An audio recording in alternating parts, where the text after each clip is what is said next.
परम पुरुष गुरुदेव जी, जय गुरुदेवय नाम। अलख यगम के पार में स्वामी तुम्हें प्रणाम। कोटि कोटि करु बंदना यरब खरब प्रणाम। चरण कमल बिसरू नहीं, जय गुरुदेवय नाम। परम पूज्य स्वामी जी महाराज के चरणों में कोट कोट प्रणाम। आप सभी प्रेमी भाई बंधुओं सबको सादर जय गुरुदेव।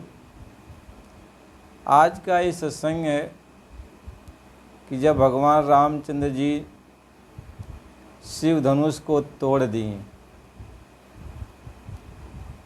और शिव धनुष जब टूटा तो उसकी आवाज़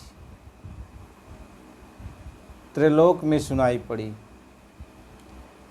तो मंदरागिरि पर्वत पर जो है परशुराम जी तपस्या कर रहे थे, तो उनको भी ये आवाज़ सुनाई पड़ी। तो उन्होंने सोचा कि ये आवाज़ इतना भयंकर कैसी है। ये लगता है कि जो हमने धनुष शिव जी का दिया था राजा जनक को, वही धनुष टूटी है। तो बहुत गुस्सा में हुए परशुराम जी और बहुत क्रोध में आए, राजा जनक के पास आए। जितने राजा महाराजा थे सब तो डर डर के कांपने लगे कि अब लगता है बहुत बड़ा अब कोई तूफान आ जाएगा, क्योंकि सब लोग परिचित थे परशुराम जी के क्रोध से कि ये इनका जब क्रोध चढ़ जाता तो कितने क्षत्रियों का सफाया हो जाता। 21 बार इन्होंने क्षत्रियों का विनाश किया था धरती से। तो आज वही क्रोध लेकर परशुराम जी जब राजा जनक के दरबार में पहुंचते हैं तो सब तो सिर झुका लेते हैं, उनके सामने प्रणाम करते हैं। राजा जनक भी आए और सिर झुकाया, प्रणाम किया और सीता जी को भी ले आए। सीता जी भी उनका मतलब पैर को छुई तो आशीर्वाद दिए कि अखंड सौभाग्यवती रहो। तो सब लोग जो है उनको प्रणाम किए, विश्वामित्र जी भी प्रणाम किए। इस तरह से जब सब लोग आदर सम्मान उनको दिए तो राजा जनक से पूछ रहे हैं कि ही जनक की बताओ, इतनी भीड़ यहाँ क्यों लगी हुई, कारण क्या है, और क्या जो हमने शिव धनुष तुमको दिया था उसका क्या हुआ। तो सामने शिव धनुष टूटा हुआ। तो जब सामने शिव धनुष को टूटा देखे तो परशुराम जी का क्रोध तो और बढ़ गया और राजा जनक से कह रहे हैं कि बताओ किसने इस धनुष को तोड़ा है, किसने इस धनुष को तोड़ा है। वह या तो सामने आ जाए, नहीं तो सारे राजा लोग अभी मार दिए जाएंगे, कोई बचने वाला नहीं है। तो जब सब राजा कांप रहे डर के मारे कि अब लगता है सबका सफाया हो जाएगा।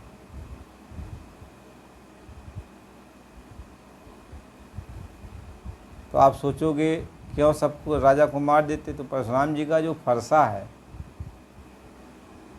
वह भगवान शिव का दिया हुआ है।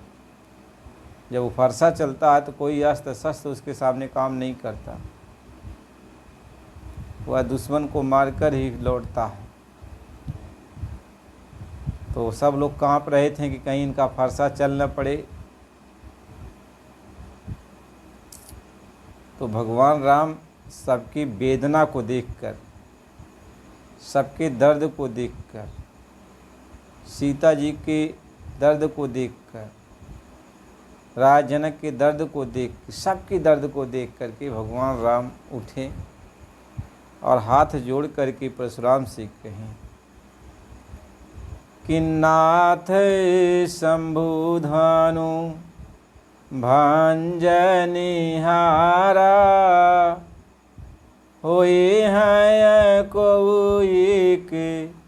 दास तुम्हारा।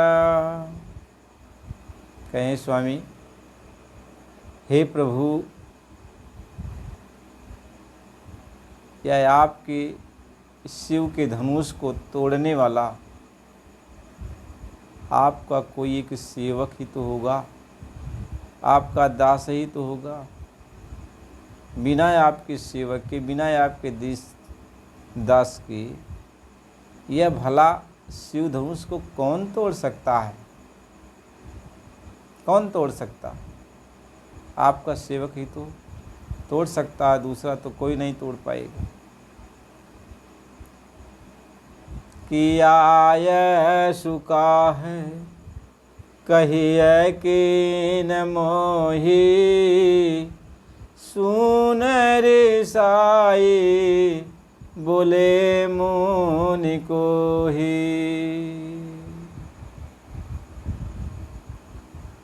कहते हैं भगवान कि हे प्रभु, आपका मैं एक दास हूँ, छोटा सा। आप मेरे प्रभु हैं, मेरे स्वामी हैं, मेरे मालिक हो। जो कहना है, जो आदेश देना हमको आप आदेश दीजिए, मैं आपकी आज्ञा का पालन करूँगा।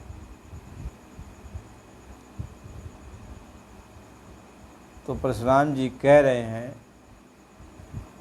कि सेवा के सोजो करई सेवकाई, अवरी करनी कारी करई लड़ाई। कहते हैं राम सुनो,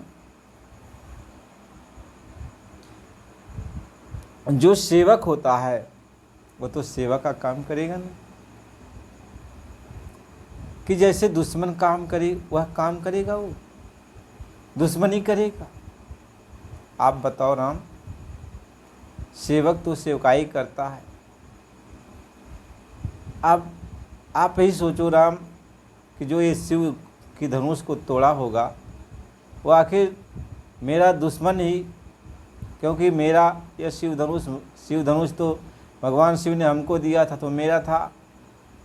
मैंने राजा जनक को हिफाजत के लिए दिया था, तो मेरे शिव धनुष को जो तोड़ेगा तो मेरा दुश्मन तो होगा न। आप ये बताओ राम, यदि मेरा वह दुश्मन बन करके मेरे इस धनुष को तोड़ा हुआ, शिव धनुष को तोड़ा हुआ, मेरे प्रभु के धनुष को तोड़ा है, तो बता वह मेरा सेवक कैसे है? वह तो लड़ाई का काम किया है। कि सेवक सोजू करई सेवकाई, अवरी करनी कारी करई लड़ाई। कहते हैं सुनो राम, मैं तुम्हें एक बात समझा रहा हूँ, बता रहा हूँ कि सुनहु राम जे शिव धनु तोरा, असहस बाहु सामे सूरी पुमोरा। कहते हैं देखो, बड़ी बात तो ये है कि जिसने शिव धनुष को तोड़ा है, जिसने शिव धनुष को तोड़ा है वह मेरा दुश्मन है। उस तरीके का दुश्मन है जैसे सहस्त्रा बाहु था जो मेरे पिता का वध किया था। आप बताओ, मेरे पिता का वध करने वाला मेरा कितना बड़ा शत्रु होगा? वही शत्रु है जो मेरे इस शिव धनुष को तोड़ा है। इतना बड़ा शत्रु मेरा है कि सुनहु राम जे शिव धनु तोरा, असहस बाहु साम सूरी पुमोरा। तो अब बात स्पष्ट हो गई कि जिसने भी शिव धनुष को तोड़ा है वह मेरा सहस्त्र बाहु की तरह दुश्मन है। अब एक काम करो राम, जिसने भी इस शिव धनुष को तोड़ा है वह इस समाज से अलग हो जाए। यदि वो अलग नहीं होगा तो पूरे राजा मार दिए जाएंगे। कि सो बिल गाई बिहाई समाजा, और नत मारे जई हैं सब राजा। कहते हैं कि सुनो,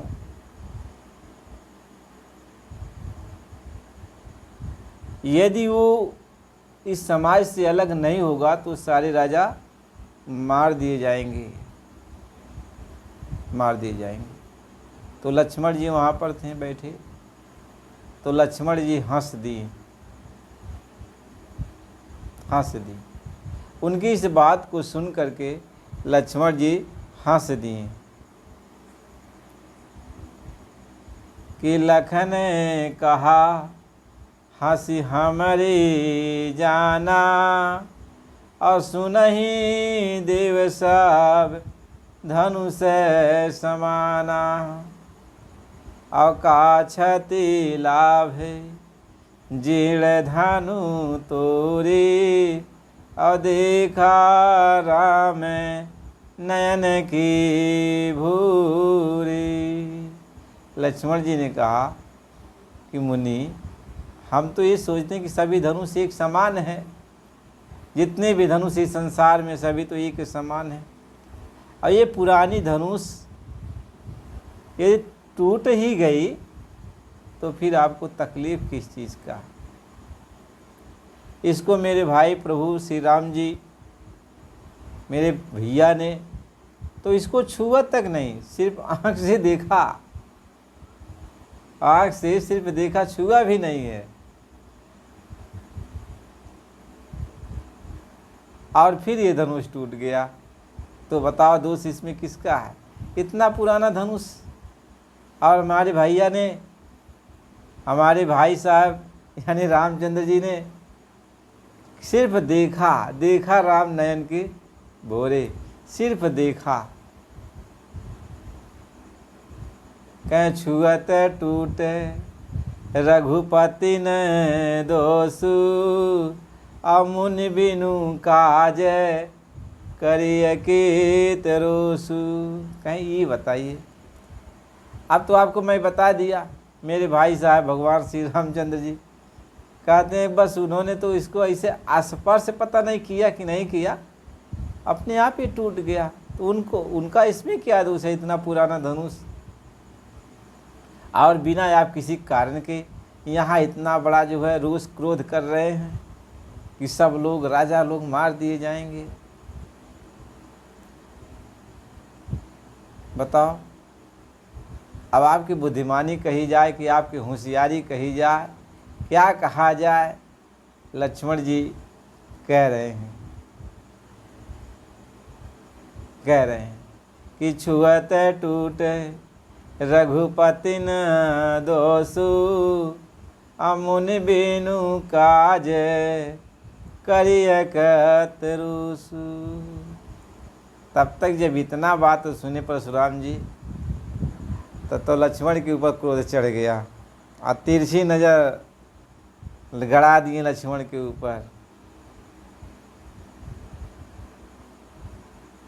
कह रे निप बालक काल बस बोलत मुख न संहार, आ धनु ही समय त्रिपुरार धन विदित सकल संसार। कहीं बच्चा, जैसे सब धनुष है वह धनुष तुम भगवान शिव के धनुष के वही बराबर कई दिल बाटा। यह तीनों लोक में आकर प्रचार है, तीनों लोक में ही विदित है, प्रसिद्धि है कर ये ऐसा धनुष केहू के नाई बा, केहू के नाई बा। और तो ये सब बात कही डाला कि मतलब ये जीर्ण धनुष है। तो लखन कहने की, लक्ष्मण जी कहने तब हमके ऐसा लगबे कैल यह जीर्ण धनुष है, यह बहुत पुरान धनुष है। भगवान हमार भाई साहब एक छुअने किनाए छुअने अपने आप टूटी गई, तक एक पुरान धनुष न कहल जाए, एकदम जीर्ण धनुष न कहल जाए तो का कहल जाए? आप बताएं, आप बताएं तक का कहल जाए? तो परशुराम जी कहत हैं कि बोले चितई अरे परशु की ओरा और सठ सुनहि सुभाऊ ने मोरा। कहने इतना बड़ा हठीला हो गईला, तुहार इतनी बड़ी हिम्मत हो गई कि हमें से जबान लड़ाओ था, हमार स्वभाव नहीं जनता। परशुराम जी कहते हैं लक्ष्मण से कि हमार स्वभाव नहीं जनता। कहना नहीं नहीं आपका स्वभाव हम नहीं जाने। कहना सुना कि रे सठ सुनहि सुभाऊ ने मोरा, तो हम अपन स्वभाव तुमके बतावत है। कहने बाल ब्रह्म चारी अति को ही और विश्वविदित छात्री कुलद्रोही। कहना हमार स्वभाव ये है कि हम तो पहले तो बाल ब्रह्मचारी है, और दूसर और जितना छत्री बाटे उनका हम दुश्मन है, विरोधी है। और तू अनुपा क्षत्रिय हवा तो इतना तो जान ले, अब सुना देहली कि विश्वविदित क्षत्रिय कुल द्रोही अब भुजबल भूमि भूप बिनु कीन्हे अब विपुल बार मही देवही दीन्हे। कहने कितना बार हम यह धरती से क्षत्रियन के विनाश कैली और ई धरती ब्राह्मण के हम दान में देली कितना बार। तो हमार तो स्वभाव सुनला ने, हमारे स्वभाव के बारे में जान गईलन ने। तो अब कौनो बात कहा तो बहुत सोच विचार के कहा, नहीं तो आगे का होए वाला बा बहुत समझौने। परशुराम जी लक्ष्मण के समझावत हैं कि बालक जानी बधौ नाही तोही और केवल मुनि जड़ जान ही मोही। कहने हमके खाली मुनि भर नहीं जाना, हम खाली बालक जान के तुम्हारा बहन तक बधना ही कैली। कह सहस बाहू भुज छेद निहारा और परस बिलोक मही पे कुमारा। कहने फरसा हमार देख ले, सहस्त्रा बाहू के कुल भुजा काट डली यही से। लक्ष्मण कहत हैं का हमके ई फरसा दिखावत बाता, ई का फरसा दिखावत था। कहीं यहाँ कुम्हड़ बतिया को नाई आजे तर जनिय देखी मरी जाई आ देखी कुठार सरासर बानू और जो कुछ कहा सहित अभिमानू। कहना हम जौन कहा थे झूठ मूठ नहीं कहते लक्ष्मण जी। कहने हमके बार बार ही फरसा वरसा नहीं दिखावा, नहीं तो हम जब धनुष बाण उठा लेम ने तो तुम्हार फरसा काम नहीं करी। बहुत बातचीत भई लक्ष्मण से और परशुराम जी से। तो भगवान राम फिर खड़ा हो गई ने। कहने अरे मुनि जी ये बालक हैं और बड़े लोगन के चाहिए कि बालक के अपराध की क्षमा करे के, बालक के मुँह ना आए लगे चाहिए। तो अभी बालक है छोटा सा, जौन कुछ कहे को हमसे कहा। तो भगवान राम से न कह के तो विश्वामित्र से कहा था कि कौशिक सुनहु मंद यह बालक और कुटिल काल बस निज कुल घालक। भानुवंश राग केश कलंकु निपट निशंकु अबुधय शंकु। कहना है मुनि जी विश्वामित्र से कहते हैं ये तुहार चेला है का नहीं है ये तू ही जाना, लेकिन बड़ा मंद बुद्धि के है, एक तन को बुद्धि ना आए बा। ये तो सूर्य वंश में चंद्र वंश में कलंक जन्मल बा, कलंक जन्मल बा। कहने की अब मार दी तब वो ठीक नहीं है, बालक है। और ये बार बार हमके जौन है चिढ़ावत है बार बार कुछ न कुछ व्यंग्य बात बोल के चिढ़ावत है। और एक भाई तय चिढ़ावत है और एक भाई हाथ जोड़त है। ये दोनों के चरित्र हम समझ नहीं पावत है। परशुराम जी कह रहे हैं कि ये दोनों के चरित्र को हम समझ नहीं पा रहे हैं, ये दोनों क्या करना चाहते हैं। एक तो हमको चिढ़ा रहा है, बात बात में रोष पैदा कर रहा है। जब हमारा क्रोध चढ़ता है तो दूसरा हाथ जोड़ के खड़ा हो जाता है, विनती करता है कि आप इसको क्षमा करो। ये समझ में नहीं आता है कि ये दोनों करना क्या चाहते हैं, ये दोनों कहना क्या चाहते हैं। ये सोच रहे हैं। हर तरह से जब परशुराम जी और लक्ष्मण जी के बीच में वार्ता हो रही और दोनों का क्रोध चरम सीमा पर चला गया, तब भगवान राम ने कहा, हे मुनि, अब हम आपको एक इशारा किए, हमारे इशारे को भी नहीं समझ पाए। मेरा नाम तो सिर्फ राम है, लेकिन आपका नाम तो परशुराम है, तो हमारी आपकी तुलना कैसे हो सकती है। आप मेरे इशारा को भी नहीं समझ पा रहे।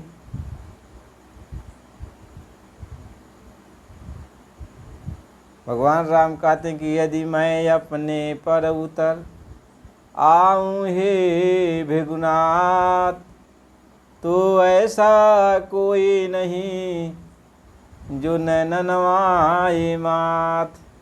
यदि हम अपने रूप पर आ जाई तो केहू सृष्टि में बटले ना बा कि जे सिर न झुका दे, कि सिर न झुका दे। यह बात सुन के परशुराम जी के कुछ सोच पैदा हो गई, कुछ चिंता हो गई। तो परशुराम जी के हृदय में चिंता हो गई तो कुछ ज्ञान भी प्राप्त हो गई कि कहीं विष्णु के अवतार तो ना हो गए कि जी आज यह तरीका से बात कर। तो बा अब इनका परीक्षा लेवे के चाहे। कहीं सुनते ही मुनि परशुराम की हृदय में पैदा ज्ञान हुआ, और कठिन परीक्षा हेतु राम को लक्ष्मीपति का मान दिया। कहीं लो इसकी प्रतिज्ञा को चढ़ाओ तो हमारा संदेह दूर हो जाएगा। और भगवान राम ने प्रतिज्ञा को चढ़ा दिया। अब तो ये कांपने लगे, हाथ जोड़ के विनती कहने लगे, प्रार्थना कहने लगे। कहें आप ही बताओ, ये अमोघ बाण आपने चढ़वा दिया तो मैं क्या करूं, अब इसको क्या करूं, कहाँ छोड़ूं इस बाण को। अब तो चढ़ गया है, अब बिना छूटे कहें कि अब आप मेरे पुण्य का नाश कर दीजिए, आप मुझे मेरे पुण्य का नाश कर दीजिए और मैं अब तपस्या करूँगा, अपने लोक चलूँगा, मेरा काम पूरा हो गया, मेरा काम पूरा हो गया। कहने का मतलब ये है कि ये परशुराम संवाद, राम परशुराम लक्ष्मण संवाद, धनुष भंग होना, धनुष का टूटना, यह एक विचित्र घटना है। यह एक विचित्र घटना है। आध्यात्मिक मार्ग पर इस धनुष का भंग होना, परशुराम का आना, राम लक्ष्मण और परशुराम का संवाद होना, फिर परशुराम का वन गमन करना, यह एक विचित्र घटना है जो हर आत्मा को इस घटना से गुजरना पड़ता है। तो इसका जब तक हमें पूर्ण रूप से बोध नहीं होगा तो इस बात को हम समझ नहीं पाएंगे। इसलिए प्रेमियों, सत्संग को सुनना चाहिए और इसका बोध यानी इसका गोपनीय भेद आपको अगली वीडियो में दिया जाएगा। कि राम कौन है, परशुराम कौन है, धनुष भंग कैसे हुआ है, लक्ष्मण कौन है, कौशिक मुनि कौन है। ये आध्यात्मिक मार्ग का जो वर्णन किया गया है उसके बारे में अगली वीडियो में विस्तार से चर्चा किया जाएगा। जय गुरुदेव।